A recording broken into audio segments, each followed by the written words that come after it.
Alors bonjour à toutes et à tous, bienvenue sur dailyfix.fr, bienvenue au Good Morning Euro-Dollar, Vincent Gann pour vous retrouver. Pas beaucoup de volatilité sur le marché des changes malgré donc hier le débat entre Donald Trump et Hillary Clinton. Par contre, un rebond général tout de même des actifs risqués portés donc par le secteur financier en Asie. Ça vous ferait le point à partir de 9h15 sur les indices boursiers avec Sylvain dans le rendez-vous des scalpers. Donc, c'est pas une semaine très chargée sur le plan des fondamentaux, ça vous l'avez bien noté. Malgré tout, il y a eu quelques déclarations hier concernant les banques centrales. Et à nouveau, donc, on va s'intéresser au taux de change USD-Yen. L'euro-dollar, je ne sais pas s'il a fait la cible que je vous ai proposée hier, mais on va regarder ça ensemble. On balaye les paires majeures. Puis concrètement, je vais répondre à vos questions parce que il n'y a pas réellement beaucoup de nouveautés techniques et fondamentales depuis hier. N'oubliez pas tout au long de la semaine aussi les discussions qui ont lieu à Alger entre les principaux pays producteurs de pétrole rassemblés dans l'OPEP, donc ça ne rassemble pas non plus tous les gros pays producteurs de pétrole, avec à tout moment, en fonction des déclarations, de la volatilité possible sur les paires en dollars canadiens.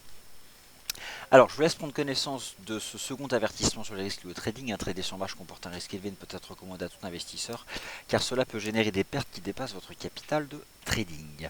Alors, en ce qui concerne le marché action, vous allez voir ça dans un second temps à partir de 9h15, mais je vous montre juste quelque chose hier qui a négativement impacté les marchés. Ce sont les nouveaux plus bas historiques du titre Deutsche Bank qui fait moins 7% en brisant les 11 euros. Voilà, mais le marché pourrait se reprendre aujourd'hui, après quand même pas non plus dans des proportions très amples, mais voilà, bon, en tout cas en Asie on a eu une belle séance, c'est la seule chose qui est à noter. Voilà, et puis les futurs américains progressent aussi légèrement. Mais globalement, en Asie, la séance a été calme. Alors, les nouveautés sur le plan des banques centrales, il n'y en a pas beaucoup. Sauf, mais vous ne l'avez peut-être pas forcément vu, des déclarations hier donc du Fonds monétaire international.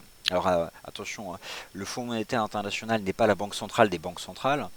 Ça, c'est le rôle de la BRI, la Banque des règlements internationaux. Malgré tout, le Fonds monétaire international a quand même un rôle important dans le financement. Et donc, ce Fonds monétaire international a une expertise aussi sur les banques centrales. Et il est notamment revenu sur la récente décision de politique monétaire de la Banque centrale du Japon, rappelant que, bon, à tout moment, cette banque centrale se tient prête à agir. Et surtout qu'elle a les moyens d'agir davantage. Alors, mécaniquement, cela peut mettre la pression sur le yen. Il y a une volatilité réalisée d'une centaine de pips sur l'USD Yen durant la session asiatique, confirmant à nouveau la préservation du support à 100 yens, 99,50, 100. Alors, y a-t-il une divergence haussière en données journalières? Pas réellement, il y a l'esprit, mais c'est pas un cas d'école, on n'est pas en zone de survente, enfin de surreprésentation à la vente. J'aurais tendance donc à me méfier de cette vue de marché. Malgré tout, plus que jamais, ce niveau tient, et je vous ai montré ça hier dans le Good Morning Euro Dollar d'ailleurs, la bougie japonaise hebdomadaire de la semaine dernière de l'USD Yen avec cette mèche basse. Bon, écoutez, pour l'instant ce qu'on peut dire c'est qu'on tient le support, ce qui serait un signal positif donc qualité sur l'USD Yen, ce serait le dépassement des 101,24. Dépassement des 101,24 qui validerait donc en bougie japonaise une structure en double bottom courte, parce que sur l'axe du temps c'est uniquement 4 bougies japonaises sur les 100 yens, et à ce moment là on pourrait envisager quelque chose d'intéressant. Alors hier j'avais envisagé que le marché remonte en direction des 101,73, qui n'a pas fait, puis il est revenu sur 100, puis ça repart. Bon, plus je vois ça, même si la BOJ n'a rien fait, et au fond c'était pas une surprise parce qu'elle avait dit vouloir attendre le positionnement de la Fed, elle peut parfaitement agir dans quelques semaines. En tout cas, c'est ce qu'a rappelé durant la session asiatique le Fonds monétaire international. Donc, en termes d'impact de volatilité réalisée sur le marché des changes, cela explique la tenue à nouveau de ce niveau des 100 yens, 99,50, 100 sur l'USD yen. Ce sera vraiment positif à court terme en dépassement des 101,24. Mais là, je pense que voilà, le marché peut revenir chercher ce niveau des 101,24. Ne serait-ce que parce que déjà, on a eu donc en Asie une séance légèrement positive. Alors, légère progression des actifs risqués qui n'annule en aucun cas la baisse hier des valeurs financières. Donc la Deutsche Bank en Europe mais dans le dos, alors même si l'indice américain se maintient sur ses précédents sommets historiques, JP Morgan, Goldman Sachs, tous ces titres ont reculé. Bon voilà, il y a un impact général sur le secteur bancaire. Mais bon, je pense qu'on peut viser en effet une remontée vers les 124.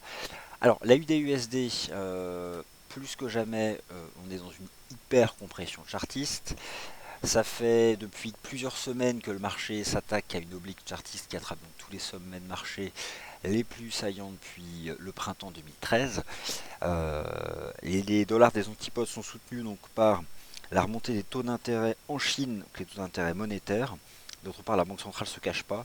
Elle cherche à faire en sorte que sa devise ne soit pas vendue face au dollar américain en intervenant régulièrement sur les taux d'intérêt domestiques chinois. Et donc ça agit directement du fait des corrélations sur la UD et dans une moindre mesure sur le NZD.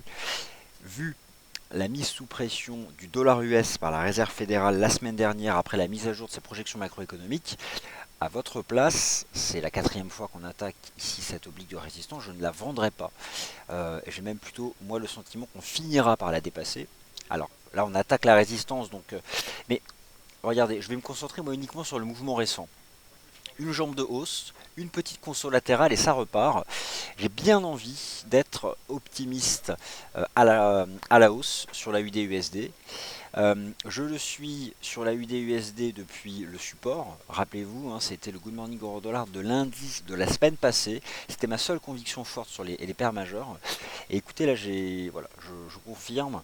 Et si d'ailleurs j'utilise une expansion de Fibo, un mouvement en 3 temps au point bas de la conso, voilà, moi je serais pas surpris qu'on revienne tester les 0,7730. Donc, cette oblique chartiste qui attrape tous les sommets depuis le printemps 2013, mon opinion ce matin, moi, n'est clairement pas vendeur. Alors après, peut-être que certains tentent de vendre la résistance.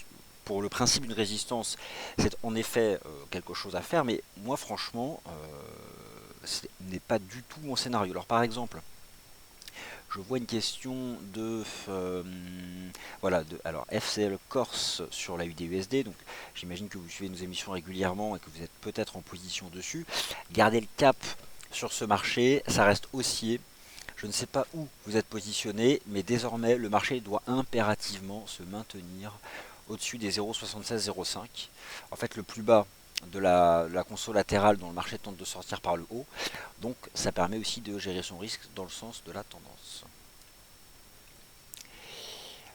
Euro-dollar, l'objectif proposé la semaine dernière c'était 1,1284, 1,13. On a fait 1,1279 hier et ça poursuit donc sa lente remontée. Donc je confirme, je n'ai pas changé d'avis, pas de nouveauté technique depuis hier. Le NZD-USD qui lui aussi défend le support des 0,7230, mais la configuration graphique de l'AUD-USD est plus intéressante. Ces deux devises profitent du cycle des taux, donc les taux du marché, hein, pas ceux de la Banque centrale, en Chine. Donc voilà. Et puis en plus, là vous avez eu donc une séance quand même globalement positive, globalement en Asie-Pacifique. Donc voilà, ça soutient les devises. Après, je ne suis pas acheteur de support sur le NZD-USD. En termes de dynamique générale, j'ai une nette préférence pour l'AUD dollar, l'AUD-USD. GBP-USD qui, bon bah écoutez, tient la partie basse de ce triangle. Alors, en toute transparence, hier, moi je n'étais pas du tout en faveur d'un scénario de rebond du câble dans la partie basse du triangle. Pour le moment, le marché tient la partie basse de cette figure chartiste du fait d'un dollar US sous pression et d'une volatilité réduite globalement sur les devises européennes.